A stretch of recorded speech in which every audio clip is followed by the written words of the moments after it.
Alors aujourd'hui, on va parler d'un sujet. Je pense que ce sujet, il touche plusieurs personnes et ça bloque de nombreuses personnes dans leur vie, dans les choses qu'elles ont envie de faire, dans les projets qu'elles ont à cœur. Et c'est une chose qu'en fait, si on ne règle pas tôt, on peut avoir des regrets et se dire, ok, mais pourquoi est-ce que j'ai pas fait certaines choses? Et c'est le regard des autres. Et comme d'habitude, dans les précédentes vidéos, je vous expliquais un peu pourquoi est-ce que je vous parle de ce sujet. C'est tout simplement parce que moi, avant, j'étais quelqu'un qui prêtait vraiment attention au regard des autres. C'était vraiment une des choses vraiment que j'expérimentais souvent. Dans le sens où j'allais souvent dire, ok, qu'est-ce que les gens vont penser si je m'habille comme ça, si je mets tel vêtement? Et surtout dans la période collège, voilà. Et c'est vrai que c'était assez nocif pour moi parce que du coup, j'étais pas vraiment qui j'étais.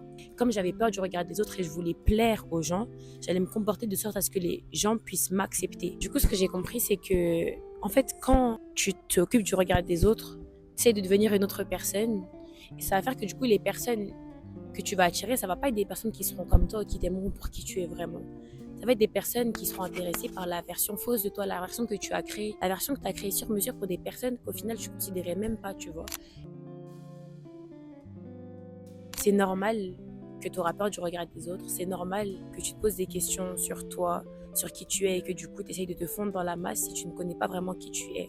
Et moi, une des choses qui m'a aidé, c'est de vraiment me dire, ok, qui je suis, qu'est-ce que j'aime et aussi de savoir comment Dieu me voyait. Parce que si tu sais qui tu es, tu vas plus forcément te dire, ok, mais vas-y, je vais modifier certaines parties de moi parce que je veux plaire à certaines personnes, à X ou Y personnes, je veux rentrer dans un moule. Imaginons que toi, tu veux devenir un footballeur professionnel.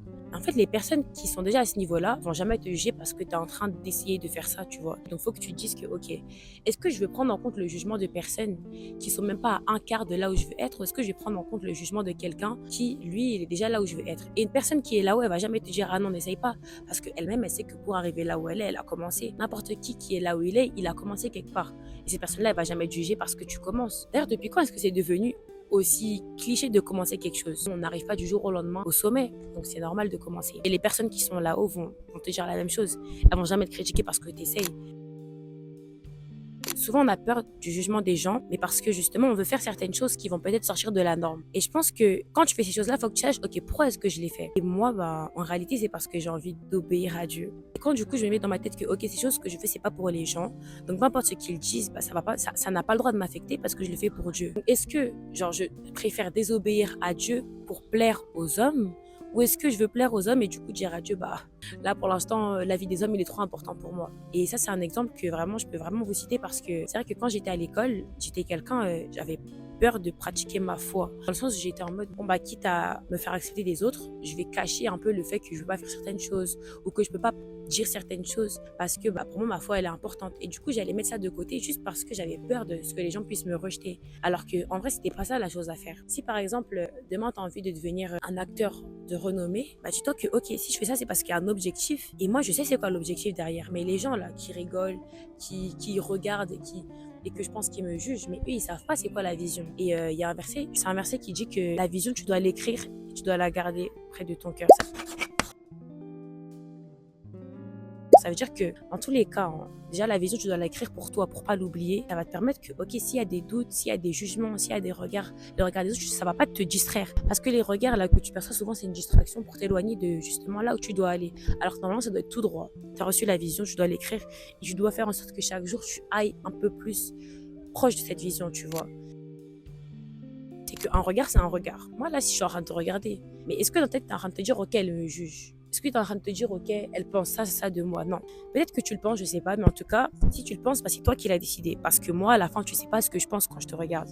Moi, vous voyez, là, je suis dans un parc en train de faire une vidéo. Depuis tout à l'heure, il y a des gens qui passent et ils me regardent. J'aurais pu me dire, ah, ok, ils sont forcément en train de me juger, de me dire, mais elle, pourquoi elle fait des vidéos, elle est là, elle filme et tout, elle parle toute seule et tout, personne ne la calcule. Mais ça prouve qu'ils sont aussi en train de se dire, ah purée, j'aimerais trop faire ça. Moi aussi, j'aimerais vraiment ne pas avoir peur et me dire, vas-y, je vais me filmer. Ça, vous avez quelqu'un qui a regardé et qui s'est dit, ok, vas-y, elle l'a fait, c'est une fille lambda comme ça, moi aussi, je vais faire ça en fait. Déjà, il faut savoir que c'est toi qui décides dans ta tête ce que tu penses que les gens pensent de toi. Ça veut dire que pendant que tu crois qu'ils sont en train de te juger, qu'ils sont en train de te critiquer, qu'ils sont en train de se moquer de toi, ça se trouve que c'est pas le cas en fait. Les gens, ils sont peut-être en train de penser totalement autre chose. Ou même, peut-être qu'ils pensent même pas à toi parce que les gens, ils ont leurs propres problèmes, ils ont leurs propres choses à régler dans leur vie. Et toi, tu es là, tu penses qu'en fait, tout tourne autour de toi. Désolé. Mais parfois, les gens, quand ils te regardent, ils ne pensent même pas à toi. Tu es un événement qui va dans leur journée, ils vont se lever le matin, ils auront complètement oublié. Vraiment, dis-toi que le regard que les gens portent, ce n'est qu'un regard. Tu peux pas donner autant de pouvoir à une paire d'œil qui se pose sur toi et te dire que, ok, bah, ouais, vas-y, à cause de ça, je vais pas faire les choses que je dois faire. Je comprends que c'est pesant. Mais il y a aussi une chose que tu dois comprendre, c'est que souvent, ce que tu penses que les gens pensent de toi, c'est souvent le reflet de ce que toi, tu penses de toi-même. Ça veut dire que alors que tu dis, oh, ils sont en train de me juger, ils sont en train de me critiquer, ça veut dire que toi, au fond de toi, tu es en train de te juger toi-même, tu es en train de te critiquer toi-même, tu es en train de te décrédibiliser tout seul, alors que bah il y avait pas lieu d'être, tu vois. Et c'est là qu'il faut se dire, ok, il y a un travail que je dois faire au fond de moi, parce que pourquoi est-ce que je pense tout ça de moi? Et il faut vraiment te dire que je dois pas penser comme ça, je dois me voir d'une autre manière. C'est pour ça que le premier point, c'était l'identité, parce qu'à partir du moment où ton identité elle change, à partir du moment où tu sais quelle est ta vraie identité, tu pourras même plus prétendre te dire que oui, le regard des gens, il pèse sur moi, parce que ça n'aura pas lieu d'être. Je me suis dit qu'en fait, c'est encore une question de perception. Moi, j'ai décidé de percevoir que les gens qui me regardaient, peu importe, ça se trouve, ils sont en train de m'insulter dans leur tête, mais moi, j'ai décidé de croire que les gens qui me voyaient, c'était des gens qui étaient en train de dire, ok, bah, elle m'inspire, tout simplement. Et si j'ai décidé de croire ça, alors c'est vrai. Maintenant, si toi, tu décides que les gens qui te regardent, c'est des gens qui vont te juger, te critiquer, alors ce sera la vérité, parce que tes pensées sont créatrices, encore une fois. Donc, si tu as décidé de penser ça, alors c'est ce qui va arriver. Et je pense que pour illustrer ça, je vais vous raconter une histoire d'un personnage dans la Bible, c'est Daniel.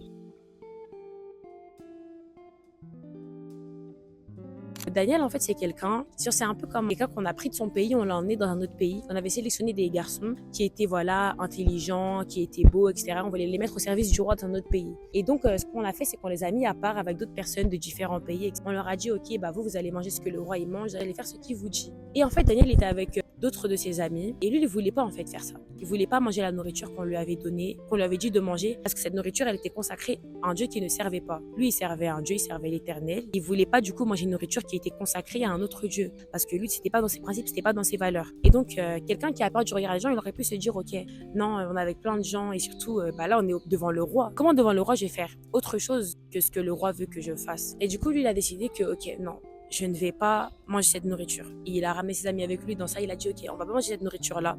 Et ce qui s'est passé, c'est parce que, comme il n'a pas eu peur de regarder les gens, de là, il découlait plein de choses. Il a été élevé, Dieu lui a encore plus révélé des choses, il s'est encore passé plein d'autres choses dans sa vie, qui l'ont amené à des niveaux supérieurs. Et tout ça parce qu'il s'est dit, je vais pas avoir peur du regard des gens, je vais pas me laisser influencer par ce regard-là. Et aussi, une dernière chose que j'aimerais vous dire, c'est que quand vous autorisez le regard des gens à avoir un poids sur vous, ça veut dire que vous êtes paralysé. Et que du coup, c'est quelque chose de plus qui va vous retenir pour avancer dans la destinée que bah, Dieu, il a prévu pour vous, vous voyez. Alors que, en vrai, ça pourrait aller tellement plus vite. Mais le temps que vous perdez, du coup, à vous dire, ok, non, les gens et tout, c'est vraiment une perte de temps immense. C'est pour ça que je vous dis que dès maintenant, si vous savez qu'il y a quelque chose que vous pouvez faire pour, du coup, vous détacher un peu plus de ce regard-là, faites-le. Ça peut être vraiment un petit truc, hein. Ça peut être aller parler à un inconnu, lui dire, bah écoutez, j'aime beaucoup votre casquette, je sais pas, c'est des petits trucs hyper bêtes, mais en fait, c'est des actions qui vont créer en vous ce sentiment de, ok, bah en vrai, c'était pas si difficile que ça. Plus vous allez faire ces habitudes-là, plus vous allez voir qu'en fait, bah ouais, en vrai, c'était pas si dur que ça, et finalement, bah j'ai réussi. Et petit à petit, vous élevez le niveau et vous allez voir qu'en fait, bah finalement, it wasn't that. Donc, voilà les amis, merci d'être restés jusqu'à la fin, vraiment. J'espère que cette vidéo elle vous a fait du bien. Et si c'est le cas, n'hésitez pas à me dire ce que vous en avez pensé en commentaire. Et voilà, à la prochaine.